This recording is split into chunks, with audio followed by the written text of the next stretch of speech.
Welcome to Arsenal Kids Podcast.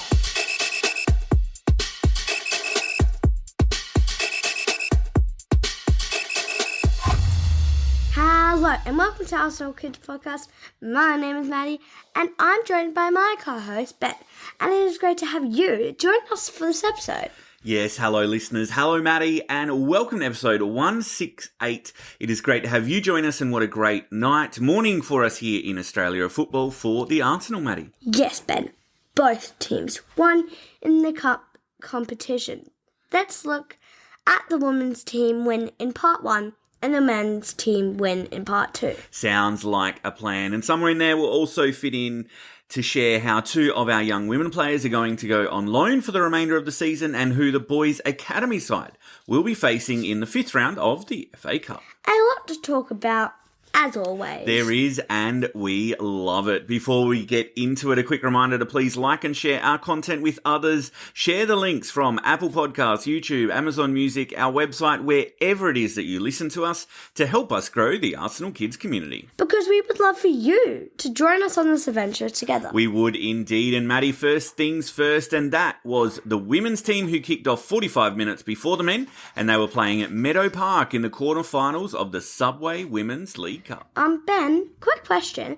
How are they in the quarterfinals if they haven't played in this competition yet? That is a great question, Maddie, and one that I can answer for you and our listeners. So, for those teams that qualify for the Champions League, the quarterfinal phase of the League Cup is where they enter that competition. All the other teams, they've got a bit of a league phase format. The Gunners took part in that last year, as you'll remember. We did not qualify for Europe then. And so the reason for that is that there would just not be enough time in the schedule to put all the fixtures in for the teams that are playing in Europe. So they just adjust the amount of teams that can qualify from the League Cup for the League Cup quarterfinals through the group phase accordingly. But it is our first game in the League Cup this season and it was straight to the quarterfinals. So let's take a look at what happened. Okay, well, we kicked off our title defence against Brighton away from home, where they have not lost a game all season. And head coach Renee Slagers made 6 changes to the team that defeated Crystal Palace on the weekend. And in the early stages of the first half, the team had to weather some pressure from the hosts. And while we had a few chances, it just didn't seem to click for the Gunners. An unfortunate injury to Leah Volti forced her off just before halftime. But it was Mariona Caldente and Emily Fox, who were introduced from the bench on the hour mark, who helped the team find the all-important breakthrough. And it was our press that focused on turnover that we turned into a goal. Yes, Mariona won the ball high up the pitch. She set up Freedom Mornham to make it 1-0. And from then on, we were simply unstoppable.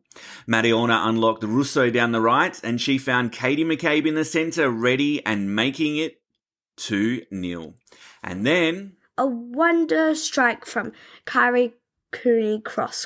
It was Mariona again in the centre of the action, picked out our Aussie midfielder who absolutely struck the ball sweetly into the top corner to make it 3. And then Mariona added a goal to her 2 assists with what was a glorious lob from the edge of the area. Simply a masterclass from our Spanish attacker, who while only on the pitch for about half an hour, well and truly proved the difference in this match. And it's hard to argue that even in that space of time that she was the player of the game. She was simple, brilliant, and it was great for the team to get more goals and keep a clean sheet. Absolutely. And what this means is the team are now into the semi-finals of the competition and we're going to be playing Manchester City in that one. So let's see if we can keep our run in the League Cup going for another year. That fixture is going to be taking place in early February. And next up for the team, man? Well, Maddie, next up, it is a big top-of-the-table clash for the women's team as they're going to be facing league leaders Chelsea in the Super League. A win and the title race might be back on, but a loss or a draw and it is going to be hard to see the Gunners doing any better than second in the league for this season. So, come on, you Gunners. And Ben, you spoke about some of our young women going on out on loan. Yes, Maddie. Layla Harbert, who's been at the club since the age of 9 and recently signed a pro contract with the Gunners. She's going to be headed to Southampton for the remainder of this season. And Freya Godfrey, who's been at the club since she was 12, she's going to go on loan to London City Lionesses. We wish both of those players the best of luck for this next stage in their development. Okay, well, let's leave it there for part 1, and we'll be right back after this with part number 2. Welcome back, and Ben, straight to the Champions League, where our men's team continued to do well. Absolutely, Maddie. And I wonder if the fact that our opponents in this game, Dinamo Zagreb, having not played a competitive game for a month due to their winter break, played a bit of a part in this, because after just 104 seconds of football at the Emirates, we stole the lead. And it was a beautiful strike by Rice. It was a start that I think with all of our past results we only dreamed of. And Martinelli, he attacked the left side, played a cross into Kai Havertz, who knocked the ball down, to Declan Rice, who absolutely smashed the half volley into the net to register his first Champions League goal and make the scoreline 1-0 to Arsenal! Martinelli continued to provide plenty of moments down that left-hand side and had a good attempt just before half-time. But the fact that our opponents did not even register a shot on target tells you a little bit about the pattern of this game. And it was Martinelli in the second half who provided an assist to get the crowd on their feet as he picked up possession on the touchline, drove infield before whipping in a beautiful teasing cross into the box that Kai Havertz attacked to plant a header into the net for his 14th goal of the season, meaning he's reached the same tally he reached last year, and it was also the 500th goal of Mikel Arteta's tenure at the club. And then we got 5-0-1. Yes, we did, and it was our skipper, Martin Odegaard, who seems to be starting to play himself into a little bit of form, who grabbed a third goal.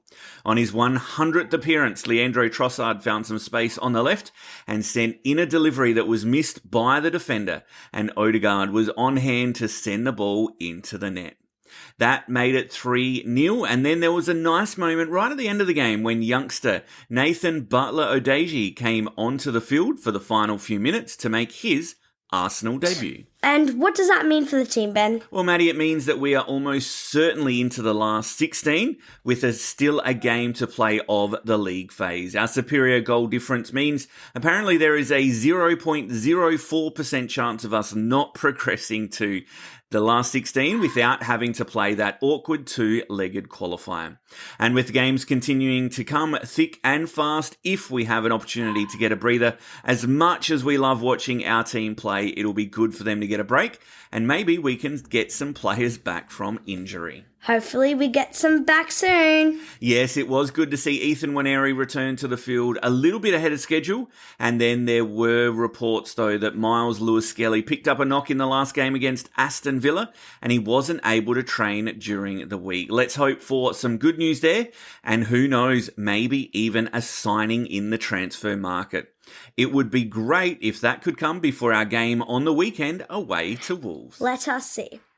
And a quick shout out to our under-18s team, who are into the 5th round of the FA Cup. Yes, Maddie, our youngsters have been drawn away to Fulham for the tie, having beaten Hertford Town 4-3, and then knocking out Queen's Park Rangers on penalties after a 3-3 draw.